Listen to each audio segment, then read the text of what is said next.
7 février 1904. Comme il est difficile de trouver une âme qui se donne tout à Dieu, de sorte que Dieu se donne tout à elle. J'ai passé tout le mois dernier dans beaucoup de souffrances. C'est pourquoi je n'ai pas écrit. Comme je continue de me sentir très faible et souffrante, il me montre souvent en moi la crainte que ce n'est pas parce que je ne peux pas écrire, mais parce que je ne veux pas écrire. Il est vrai que j'éprouve beaucoup de répugnance à écrire, au point que seule l'obéissance peut me vaincre sur ce point. Pour m'enlever tout doute, j'ai décidé d'écrire, pas tout, mais seulement quelques mots dont je me rappelle, afin de voir si vraiment je peux écrire. Je me souviens qu'un jour, comme je me sentais malade, Jésus m'a dit « Ma fille, qu'est-ce qui arriverait si la musique cessait dans le monde ?» Je lui demandai « Seigneur, quelle musique pourrait cesser ?»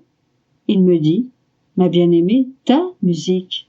En fait, quand l'âme souffre pour moi, qu'elle prie, répare, loue et rend continuellement grâce, cela est pour mon ouïe une musique continuelle qui m'empêche de prêter attention à l'iniquité de la terre et donc de la châtier comme cela serait approprié.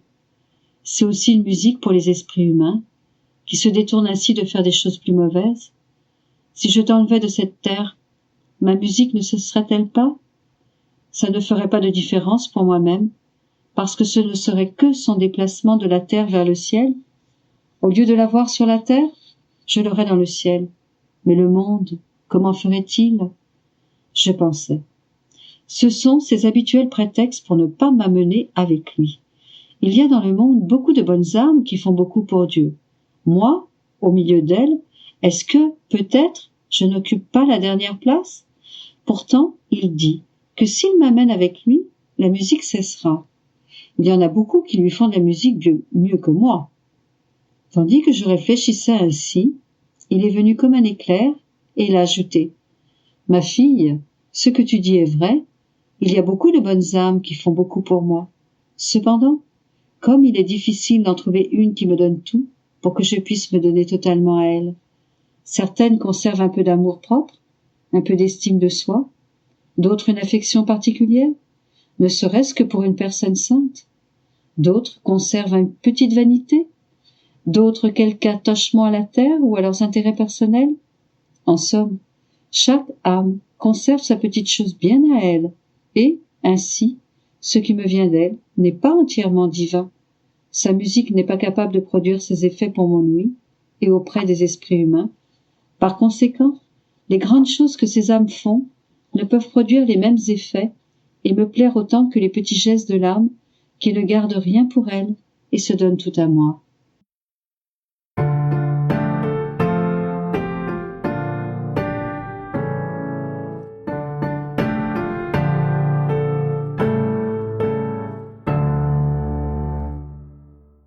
« 7 février 1908. La vie est un fardeau qui, avec Jésus, devient un trésor. Me trouvant dans mon état habituel, je pensais au fardeau énorme que Jésus béni portait quand il était sous la croix.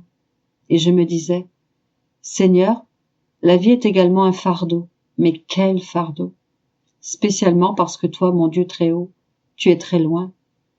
À ce moment, il vint et me dit, ma fille, c'est vrai que la vie est un fardeau. Cependant, quand l'âme porte ce fardeau avec moi, et qu'elle considère qu'à la fin de cette vie elle pourra décharger ce fardeau en moi, elle verra que ce fardeau sera transformé en un trésor comportant des perles, des pierres précieuses, des diamants et toutes les richesses aptes à la rendre heureuse pour toute l'éternité.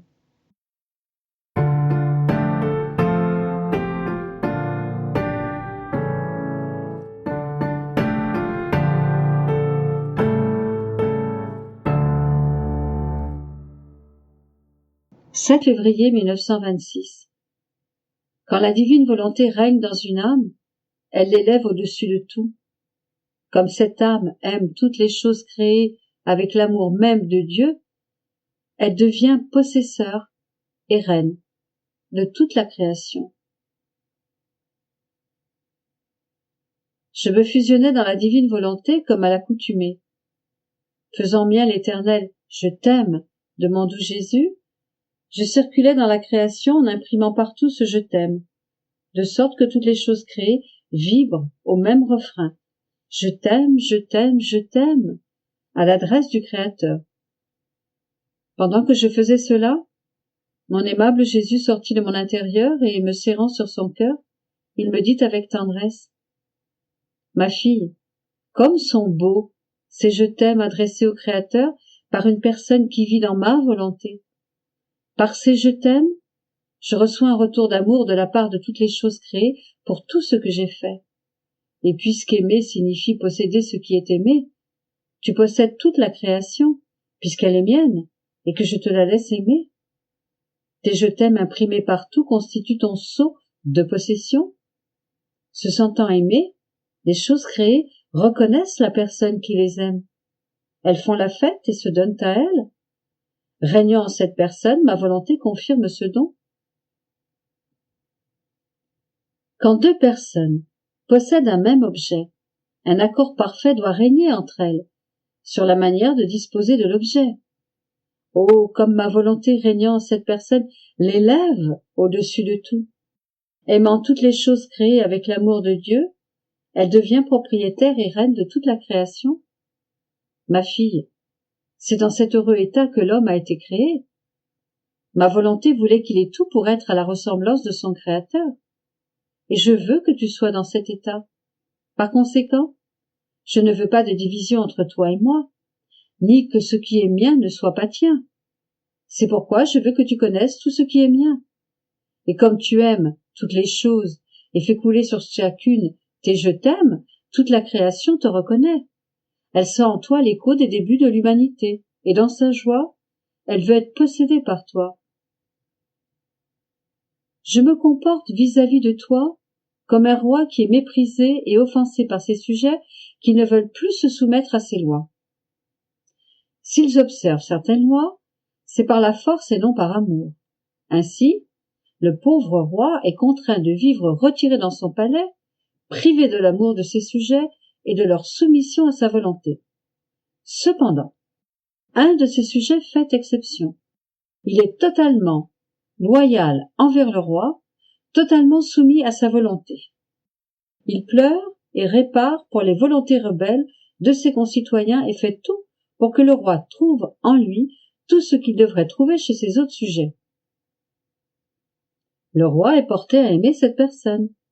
Il l'observe pour voir si elle est constante, afin d'être sûr que ce qu'il projette de faire aura de la suite.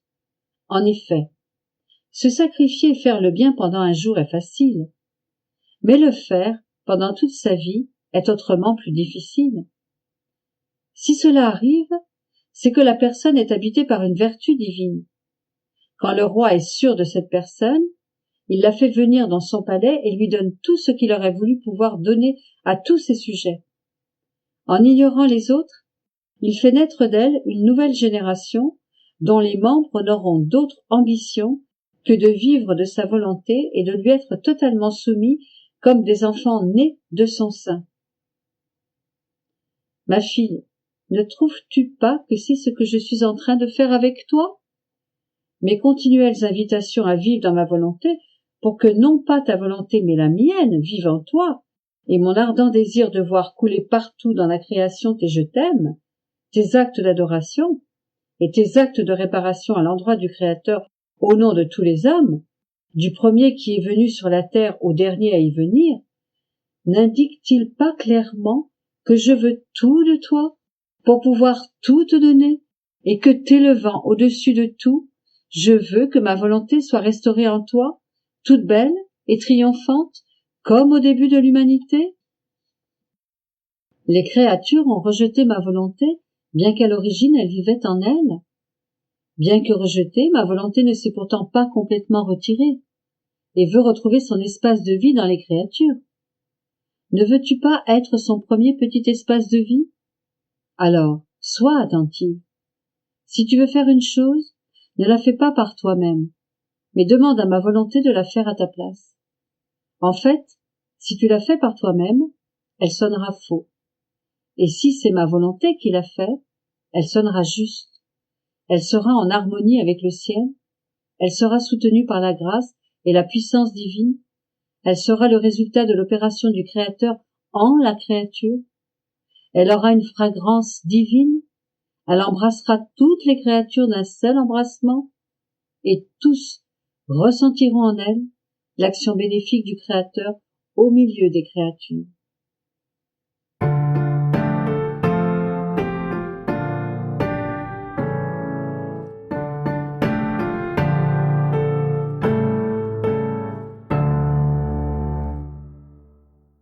« 7 février 1938. Comment Dieu n'aime pas la force, mais la spontanéité. Étalage de magnificence, de splendeur et de somptuosité que le divin vouloir accomplira en celles qui vivent en lui. Comment la création n'est pas terminée. Je suis sous l'empire du divin vouloir. Sa vertu créatrice a une telle force qu'elle fait sentir son doux empire sur la pauvre créature qui, doucement, sans se sentir forcée, s'accorde avec le fiat, lui donnant toute liberté de faire tout ce qu'il veut. Elle lui dit même : « Combien je suis honorée que tu veuilles faire un prodige de mon être, au point de vouloir utiliser ta force créatrice et opérante dans ma pauvre âme. » Mais mon esprit était immergé dans la vertu créatrice du divin fiat, lorsque mon toujours adorable Jésus, me surprenant avec une petite visite, me dit avec un indicible amour : « Fille de ma volonté, combien mon fiat est beau lorsqu'il opère avec sa vertu créatrice. Tu vois qu'il n'utilise pas la violence, mais la douceur, une irrésistible douceur, peut-être plus irrésistible que la violence elle-même. Il embaume la créature de sa douceur en lui faisant sentir la beauté du divin, si bien qu'elle-même s'écrie : « Dépêche-toi, sainte volonté, ne tarde pas plus longtemps. Je languis de te voir opérer en moi, avec ta vertu créatrice. » Ma fille, nous n'avons jamais aimé des choses ou une volonté forcée. De fait, nous ne voulons même pas de ces choses. Elles sont très humaines et ne s'accordent pas avec notre amour et nos œuvres. Tout est spontanéité et plénitude de volonté. Nous voulons un bien, nous le désirons et nous le faisons.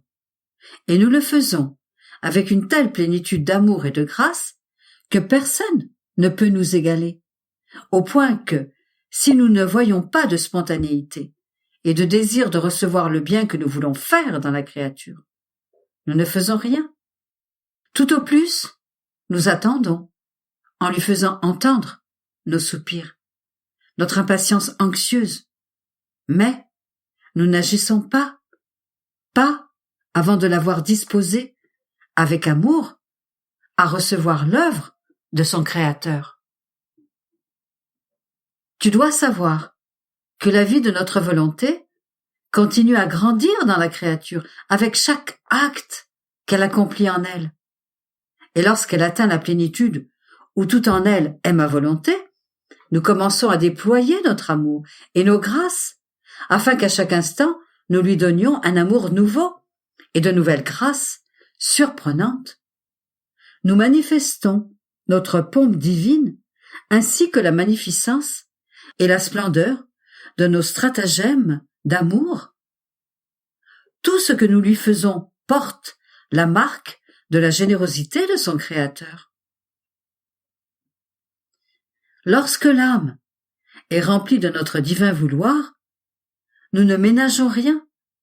Ce que nous avons, nous le donnons, et tout ce qu'elle désire est à elle. L'opulence dont nous témoignons est telle que nous faisons couler une note de nos divines mélodies pour chacun de ces actes, de sorte que même notre musique ne puisse lui manquer. Et elle joue souvent pour nous de magnifiques petites sonates de nos notes divines. Oh, combien nous sommes ravis dans les harmonies de nos mélodies et de nos sons divins. Tu dois savoir que pour l'âme qui vit dans notre volonté, nous surpassons l'opulence, la pompe, la magnificence et la somptuosité que nous avons utilisées dans la création. Tout était abondance, abondance de lumière qui ne peut être mesurée, extension des cieux, opulent de beauté et orné d'innombrables étoiles. Chaque chose fut créée avec abondance, investie d'une splendeur et d'une opulence telle que personne ne pourrait jamais manquer de rien. Au contraire, chacun peut donner sans avoir besoin de recevoir. Seule la volonté humaine impose des limites et des contraintes à la créature, la plonge dans les misères et l'empêche de recevoir mes biens. Par conséquent, j'attends impatiemment que ma volonté puisse être connue et que les créatures puissent vivre en elle. Je ferai alors montre de tellement d'opulence que chaque âme sera comme une nouvelle création, belle mais distincte de toutes les autres. Je m'amuserai, je serai son insurpassable architecte, je déploierai tout mon art créateur. Oh, combien j'attends ce moment, combien je le désire, combien je soupire. La création n'est pas terminée, il me reste encore à accomplir mes plus belles œuvres. Par conséquent, ma fille, laisse-moi travailler. Et sais-tu quand je travaille? Quand je te manifeste une vérité sur ma divine volonté. Je deviens immédiatement l'architecte et je travaille en toi, avec mes mains créatrices, afin que cette vérité puisse devenir la vie dans ton âme. Oh, combien je prends plaisir à mon travail.